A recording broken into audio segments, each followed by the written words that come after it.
Quando ele disser que está gravando... Isso. Ok, está gravando.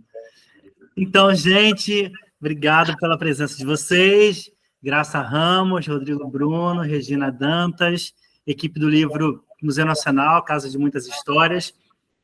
Na verdade, essa conversa aqui é uma conversa pós-livro impresso, lançado fisicamente. Aqui está o livro, nosso livro, lindo. O livro tem algumas ações pensadas, uma delas, a principal delas é a doação de 1.000 unidades do livro, metade da tiragem feita para escolas, redes de ensino do município, do estado, com o objetivo de que esse livro chegue na mão dos professores, das bibliotecas desses municípios. A doação vai fazer com que a gente consiga, enfim, democratizar um pouco mais esse acesso. E, para isso, a gente aqui vai conversar sobre como esses professores, recebendo um livro desse, com esse potencial de narrativa sobre um patrimônio do Brasil, né, um museu, o museu mais importante de acervo, infelizmente, passou por um incidente ruim, mas como esse professor pode trabalhar de maneiras transversais, ou entender esse conteúdo e passar para esses alunos, já que o museu hoje não está 100% visitável, mas é um lugar de memória, é um lugar que tem muita história, e por aí é possível trabalhar diversos aspectos, culturais, históricos, tudo mais. Então, eu não sei se a gente começa falando, se Regina fala um pouco, que é cria do museu, e aí posso? A gente vai trocando essas informações. Porque o livro ele tem esse impacto para o morador do museu. Eu me sinto uma moradora, né, do museu. Por quê? Porque é uma oportunidade de criar uma estrutura, uma ferramenta para os professores mostrarem aos alunos. Os alunos têm muitas dúvidas. Eles pensam, quando o museu não estava assim, queimado, né? Os alunos olhavam aquele palácio, né, que é o Paço de São Cristóvão, e perguntavam, que negócio é esse? Né? Várias crianças perguntavam se era a casa da Froze, enfim. Por quê? Porque eles não entendiam essa conexão dessa casa histórica, né, desse patrimônio histórico prédio, com o patrimônio histórico, cultural, científico, que é dentro do palácio. Então, os professores eles vão poder trabalhar com isso, com esse livro. E, por isso, a grande... Tem vários pontos positivos, mas essa é uma relevância muito pontual, que é só de você pegar a capa, você já pensa assim, é o Museu Nacional? Aquele que pegou fogo? Aí tem umas questões antes do fogo, que é, nossa, que palácio é esse? Dava muito trabalho para nós, né, que ficávamos passeando, andando por ali, arrumando, limpando, organizando, para explicar para os alunos. Os professores eles vão ter essa facilidade, principalmente com a escrita, com a apresentação do Rodrigo,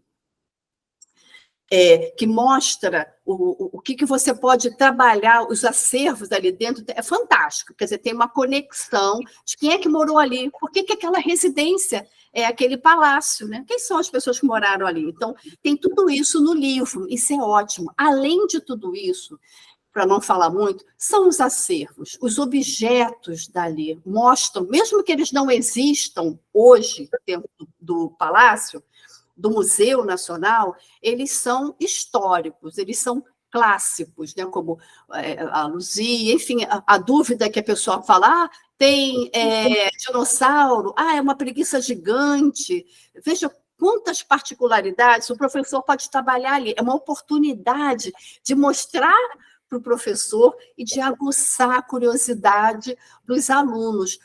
E cá entre nós, né? De uma maneira gostosa, que é uma dificuldade que o pesquisador tem de chegar até aos mais jovens, ao público infanto-juvenil. Nós temos essa dificuldade. Mas com o livro é facílimo, porque as cores, e outra coisa, a explicação, a didática. Então, aquele leitor ele vai entender. O que eu tenho dificuldade de passar para o público infanto-juvenil, já o Rodrigo ele teve essa facilidade de mastigar esses acervos tão clássicos e botar de uma maneira que todo mundo entenda. Então, ou seja, isso é muito, tem vários pontos positivos, mas eu começaria com esse, com a própria casa, que é um patrimônio histórico, e com os objetos lá dentro, fora a facilidade da escrita, que as pessoas vão entender cada uma daquelas palavras esquisitas que estão ali, né?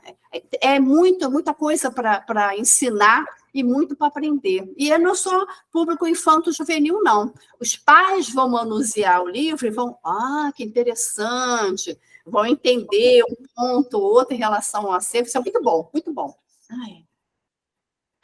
Estou muito animada em relação a isso, viu? Porque a expectativa é grande em relação ao próprio Museu Nacional, e é o primeiro livro, assim, nesse sentido, sabe? Nesse arcabouço todo. Com desenhos, pegar o acervo, botar o desenho. Ai, gente, ficou tão lindo, ficou tão bom para a didática, e eu acho que é o que os professores estavam precisando também, né? Não só os professores, os pais e a própria comunidade do Museu Nacional. Bacana. Obrigado, Regina. Maravilha escutar isso de você que está lá e que tem essa vivência de que, de fato, não tinha isso. E a gente, quando começou a ideia do projeto, a gente até imaginava que fosse um produto inédito nesse recorte, né, de contar a história do palácio e absorver toda a importância e o acervo do museu, mas eu não sabia que era tão profundamente inédito nesse sentido, né? Que bom. Parabéns a todos. Graça, quer falar um pouquinho, meu bem? A minha vivência não é que nem a da Regina. A Regina é da casa, vive a casa, né? Eu vivo a literatura, teoricamente, a literatura. Mas o que eu acho importante do livro? Primeiro, é que é uma apresentação realmente diferente. Você pega um livro a partir de uma base do real, né, que é o palácio, as coleções. Rodrigo cria uma história fictícia muito engraçada, né? Porque os personagens têm esse lado divertido, e a partir daí a criança vai aprendendo naturalmente, com todos os instrumentos que a criança gosta, a criatividade, a brincadeira, a surpresa, a brincadeira com a língua, sobre essas coleções, sobre esse espaço, que é um espaço fundamental na nossa história. Eu acho que isso é muito interessante, a forma como o autor, no caso, conseguiu remontar essa história numa base real, mas ficcionalizando, né? Isso é o chamado livro informativo, que antigamente era chamado de paradidático, mas hoje ele é muito mais... ele é mais aberto, o paradidático era mais concentrado na didática. Esse tem um lado lúdico, que é muito mais divertido. Então, eu acho que o bom do livro, além da criança, aí no caso, mais adolescentes, né? Ele está mais para adolescentes, conhecerem a história do espaço, daquele ambiente, porque o espaço é uma coisa, aquele ambiente é outra, né? O museu está inserido ali num espaço de jardins muito interessante, de uma história do Brasil que precisa ser recontada, né? A história imperial ela precisa ser recontada e atualizada, e de como que se usou um espaço como esse para apresentar ao cidadão coleções que são muito importantes para nós. Eu adorei saber do tamanduá, das borboletas. Nossa, eu que já estive no museu, lendo o livro, é que eu fui lembrando de muita coisa. Eu fui no museu há muitos anos. Não fui agora, recentemente, depois do incêndio, nem cheguei perto. Mas há muitos anos eu fui lá, e ao reler o livro, eu fui relembrando as coleções. Então, eu acho assim, que para professoras e professores, o importante é que você tem várias linhas para serem trabalhadas. Primeiro, a própria literatura. É um livro informativo que se assemelha a um conto, porque é muito pequeno, ele tem uma unidade dramática ali, também pequeno, né? Uma conversa o tempo inteiro entre os meninos e tudo. Tem personagens criados pelo Rodrigo, que são muito típicos da adolescência, aqueles entusiasmados, os aborrecidos, os implicantes, né? Ele conseguiu reproduzir muito esse universo da adolescência, né? A menina que sabe mais, porque hoje as meninas são muito estudiosas, bem mais estudiosas que os meninos, de modo geral, então ficam perturbando ali. Tem toda uma coisa que pode ser trabalhada da literatura. Que personagens são esses? Onde que isso bate no cotidiano? Ninguém na escola é assim. Trabalhar o que a literatura pode trazer para a nossa vida. Pode-se trabalhar a história do Brasil, né? A história de como que a gente produziu a independência, como que nós fomos o único império das Américas, o que isso significou, que palácios esse império teve, que palácio era esse exatamente, o que ele representava. Podemos trabalhar ciências, né, porque as coleções ali são tão maravilhosas que dá para trabalhar ciências em vários aspectos, né? Tem várias questões de ciências para serem trabalhadas. E eu acredito que pode ser trabalhado também humor, sabe? Porque a história tem um guia que é muito engraçado, ele deveria ser todo circunspecto, termina que ele se torna um personagem, trabalhar conceitos como ironia, humor, é possível ter algum humor em momentos de poder, em momentos em que as coisas estão sendo passadas, mesmo nessa relação de ensino. É possível que o ensino seja transpassado por questões de humor? Pelo livro do Rodrigo, sim, né?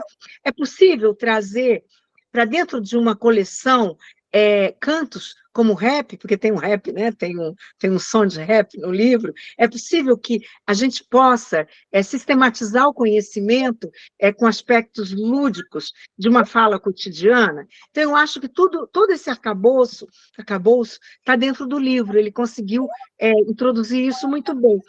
E, para tornar o livro ainda mais interessante, as ilustrações da Bruna Assis Brasil, não é isso? Isso. Elas trabalham com uma linguagem gráfica. Bruna trabalha com o digital, não é a pintura à mão, ela trabalha com o desenho digital. E isso é muito próximo dessa geração que é criada nas telas, que tem muito contato com as telas, que tem muito contato com os jogos. Então, aqueles desenhos, eles causam, assim, uma proximidade imediata nessa geração adolescente, quanto juvenil aí, que está muito perto disso. E ela criou esses personagens de uma maneira também muito divertida, né? Eles têm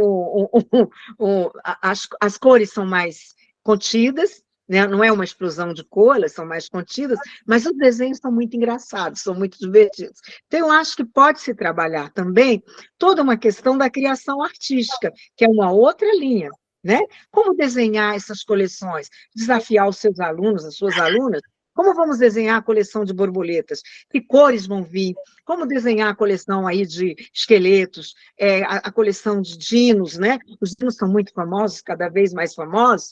E, paralelamente, é possível sempre atualizar questões como, e nos últimos anos, o que foi descoberto sobre dinossauros, sobre arqueologia no Brasil? É possível sempre provocá-los, né? No caso aí os estudantes, as estudantes, a fazerem pesquisas na internet sobre, será que o museu tem tudo que... E não deve ter, nenhum museu fecha tudo, né? O museu é sempre um lugar de incompletudes, ele quer ser completo, mas ele é sempre um lugar de incompletudes.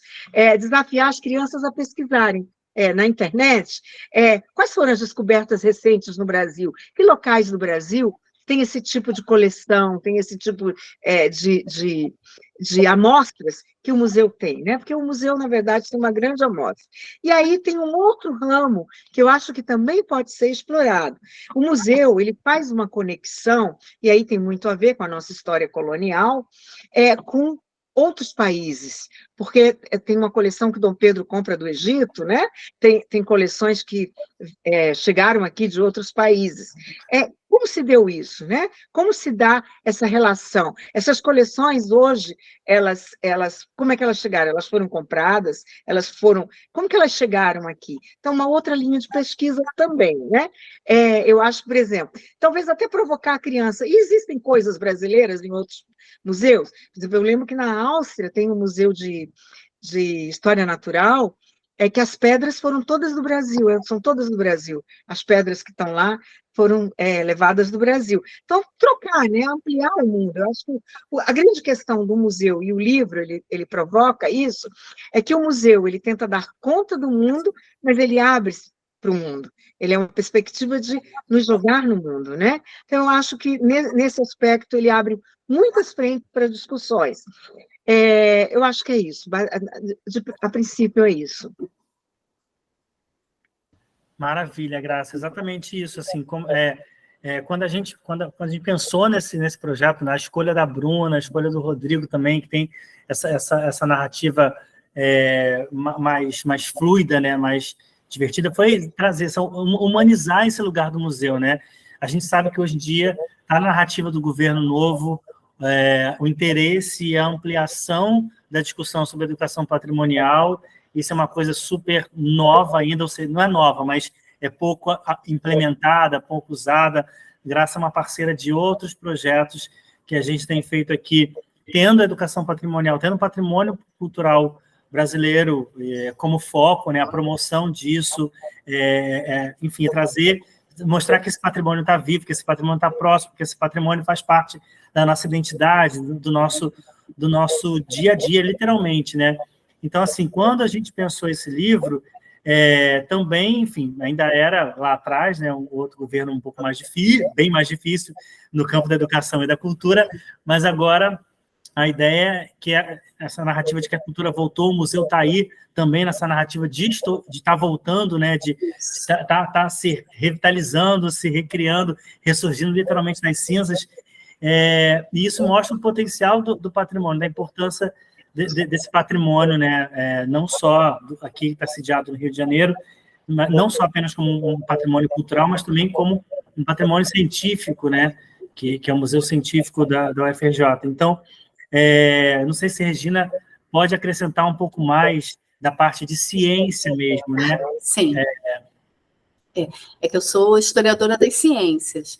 Então, o que o Rodrigo pedia, né? Ele pedia, assim, toda a história do Paço e também uma ênfase nos objetos que marcam as ciências. Até para ter esse momento do antes, ele falava assim, do antes e do depois, mas ele não usava a palavra incêndio, e eu ficava curiosa, meu Deus, como é que ele vai abordar isso, né? Então, o Museu Nacional, desde o século XIX, que é o início ainda, né, quando foi criado em 1818, ele já começa como um espaço de ciências, e com isso, em paralelo, digamos assim, a própria família real, com a Leopoldina imperial, já com Dom Pedro II, faziam as suas coleções, criavam as suas coleções com determinadas áreas do conhecimento. E o Museu Nacional ele foi criado com isso. Então, ele tem hoje distintos departamentos, programas de pós-graduação, né, porque realmente é ligado ao UFRJ. Então, ali tem principais, essa seleção foi do Rodrigo, principais objetos que falam de determinadas áreas de conhecimento, até para que o leitor tivesse essa visão ampla. E a verdade, é claro, numa história, naquele perfil de história, não dava para contar tanto das coleções, mas propositalmente ele foi usando algumas palavras, que é isso, Graça, vai fazer com que o professor provoque, né, mais do que o livro já está provocando, provoque para que os alunos também possam fazer as suas pesquisas, né? O Museu Nacional, quando você vai falar do desenvolvimento da história das ciências no Brasil, é a história do Museu Nacional. Você vai narrando a história do Museu Nacional, falando das ciências, né? Só que quando chega no final, que é o que eu queria logo falar, como o Rodrigo abordou o incêndio. Ele percebeu, eu não vou dar o spoiler aqui, mas ele percebeu que é isso, que é uma preocupação com a renovação, uma reconstrução. Então, as crianças os personagens vão lá olhar e está lá o nosso narrador, que era do museu, e eu me senti muito representada, eu acho que todo mundo do museu vai se sentir representado ali, que retornou ali à casa para reconstruí-la. Então, ele dá essa ideia no livro. E isso também é algo em que... Meus netos estão entrando aqui, meus cachorros. Ai, meu Deus. E isso faz com que não só o professor que vai atuar com o livro, mas os próprios leitores, vou chamar de leitores, eles vão entender esse antes. Eu também entendi depois, o antes e o depois que o Rodrigo falava, né? Ou seja, todas aquelas áreas das ciências foram muito bem apresentadas, aí teve o incêndio, e aí? E o depois fica essa expectativa, esse gosto de, peraí, com o narrador, é claro que nós vamos conseguir, nós vamos ter tudo isso, e de uma maneira diferente, maravilhosa. Então, o livro traz isso. Isso também tem que ser abordado, será naturalmente abordado com os professores. Aí os professores vão fazer o quê? Estou aqui vendendo meu peixe. Vão visitar o novo Museu Nacional, né? Com as mesmas áreas de conhecimento, mas com outro olhar, com outros objetos, em diferentes vieses. Por exemplo, a área de antropologia, quem é que está selecionando, quem é que está pensando nos objetos indígenas? O próprio indígena. Ai, gente, isso é demais. Então, é isso. Então, é falar de ciências, é falar do Museu Nacional, é falar, quando eu falo da história das ciências do Brasil, é a história do Museu Nacional. Está compactada no livro. Incrível isso. E Graça, a gente entende que um episódio como esse de museu, ele apaga o lugar, né? Então, assim, o professor, ele percebe uma pausa. O museu não existe, não tem por que falar, não tem como visitar, não tem. Como é que isso pode ser trabalhado uma outra perspectiva que não a negativa, assim, de... Se é possível, nem Como sei se está é sendo possível. trabalhado, Luiz? Eu acho assim, foi um acidente grave, foi um infortúnio, infelizmente infortúnios acontecem, poderia ter tido um sistema de segurança melhor, isso tudo já foi discutido, houve um incêndio, suspenderam-se as atividades, mas o museu está vivo, tanto que está vivo que o Rodrigo faz um livro sobre o museu, sabe? Então, assim, há outras formas de se continuar em ação. Eu acho que essa é uma ação importante, porque, assim, o patrimônio, ele é vivo exatamente porque a gente está sempre relendo ele, atualizando ele e adequando ele aos tempos, não é isso? Então, o museu se perdeu uma parte, realmente, houve uma perda material grande, mas não se perdeu o simbólico dele. O simbólico dele permanece, ele é o Museu Nacional, não se perdeu a história dele, a história dele está ali, vai continuar por muito tempo, mas esse museu pode ser atualizado após um infortúnio. E a atualização é isso. Quem vai montar as coleções? Como essas coleções vão ser apresentadas? Como que um livro infantil como o do Rodrigo apresenta este museu que vai surgir agora? Então, assim, essa é a grande chave do patrimônio. Ele precisa estar em constante diálogo com a sociedade, que está mudando sempre, né? Então, assim, o museu em si sofreu perdas importantes, mas ele vai reabrir, eu não digo ressurgir, porque ele não desapareceu, ele está lá, né? Ele vai reabrir com uma nova linguagem, com uma nova proposta de diálogo com a sociedade, o que é muito bom, sabe? Na vida, as coisas às vezes trazem aspectos muito ruins, mas se a gente é inteligente e a gente tem estrutura, a gente consegue transformar muito do luto, né? Então, assim, aquele luto inicial pelo incêndio, me parece que mobilizou toda a equipe, os cientistas, os curadores, toda a equipe que estava ali, a propor algo novo para esse estado.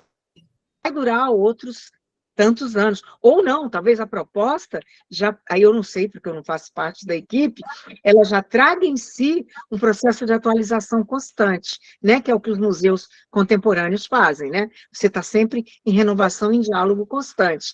Eu acho que esse é o grande ganho pós-incêndio, né? E eu acho que, de uma certa forma, eu li isso, né? O livro do Rodrigo já delineia um pouco isso. O que vai surgir a partir desse depois, né? O depois que é o incêndio em si, né? Mas vamos ouvir o Rodrigo? Sim. Oi, gente, tudo bem? Espero que vocês estejam bem. Bom, Museu Nacional, né? Como já está no título nacional, o que significa nacional? De nação, de Brasil. Eu sempre ficava me perguntando, mas se é nacional, se é o museu do Brasil inteiro, quem tanto já visitou esse museu, né? Mesmo no estado do Rio de Janeiro, mesmo na cidade do Rio de Janeiro, muitas pessoas não tinham visitado o museu. Ainda mais no resto do Brasil, né? Então, para mim, era importante apresentar o que o museu era, foi, será, para o resto do Brasil, não só para quem estava perto, quem morava perto do museu, na cidade, ou seja, no estado, né? Tanto faz no estado na cidade, mas sim para quem estava longe do museu, no Paraná, na Bahia, enfim, mostrar o que tinha ali, qual que era a importância desse museu. Então, para mim era muito importante mostrar ele antes, é isso que a Regina estava falando antes e depois, mostrar ele antes, e apresentar, olha, tinha isso, tinha isso, tinha isso, tinha isso. E, apesar do incêndio, apesar do fato triste que aconteceu, não acabou, ele vai renascer, ele vai se refazer. E eu acho que é muito importante, quando é mostrado a todas as áreas do museu, tudo que tinha nele anteriormente, eu acho que é importante porque dá abertura para os professores trabalharem. Nossa, eu estou meio gago hoje, desculpe. Dá abertura para os professores trabalharem vários temas, né? Desde, sei lá, ciências humanas, etimologia, enfim, o museu tinha várias áreas que são temas de estudo, e desde criança a parte que eu mais gostava, minha matéria favorita na escola era história, sempre foi. Então eu acho que é uma forma muito muito bonita de apresentar a história para as crianças, porque a gente traz também o visual. Às vezes fica meio, a criança pode achar meio chato, eu achava meio chato quando eu sentava e escutava a história, eu lia a história num livro didático de uma forma muito didática, e com o livro, com as ilustrações da Bruna, ele traz esse visual que eu acho que deixa a coisa um pouco mais fácil da criança entrar e navegar junto, principalmente porque ela é interessante, a Bruna ela trabalha também com fotografia, então embora tenha a ilustração, a foto dos objetos são reais, quando a gente vê aqui o meteorito, por exemplo, é ele mesmo, não é um desenho dele, é a foto dele. Quando a gente vê o tigre dente de sabre, também não é um desenho de um tigre, é a foto do tigre que existia de verdade, que estava no museu. Então, eu acho que é muito interessante esse lado do trabalho da Bruna, de usar fotos reais para compor a ilustração do livro. E assim como a Regina falou, não sei se foi a Regina ou se foi a Graça, a ideia é que depois de trabalhar esse livro na escola, as crianças lerem o livro, trabalharem a partir do livro, que fique à vontade de visitar o museu, né? Porque o museu vai reabrir. Ainda está em construção, ainda está em trabalho, mas ele vai reabrir. E a ideia é essa, que dê vontade de ir lá pessoalmente, ver esse prédio tão importante de perto, porque, afinal de contas, um prédio, ele não foi só um museu, ele foi residente da família real, foi ali dentro deste prédio que foi assinado, né, a independência do Brasil pela Leopoldina. Então, é muita coisa que acontece ali, fora do museu, né? E eu acho que minha ideia sempre foi essa, de passar essa história toda, tanto da época que a família morava lá, quanto depois, quando virou Museu Nacional, passar essa história toda de uma forma mais lúdica, que não fosse tão didática, embora tenha esse lado meio paradidático o livro, porque, querendo ou não, a gente tinha que passar informações certas, né? Eu não podia inventar nada, não era totalmente ficcional, não. Então, eu tinha que passar algumas informações corretas sobre a história do museu, sobre datas, etc. Ainda assim, eu não queria que ficasse como se fosse um documentário ou como se fosse um livro didático. Então, eu tentei introduzir o máximo possível de literatura, de um lado lúdico mesmo na história, para ficar um paradidático bem... Melhor bem informativo, Rodrigo. É um exato, informativo. Porque o informativo. paradidático tinha um caráter ainda muito sério. O Sim, informativo, ele carrega mais no lúdico, na brincadeira, sabe? Ele abre mais. Eu exato. acho que se a gente caracterizá-lo como informativo é mais adequado.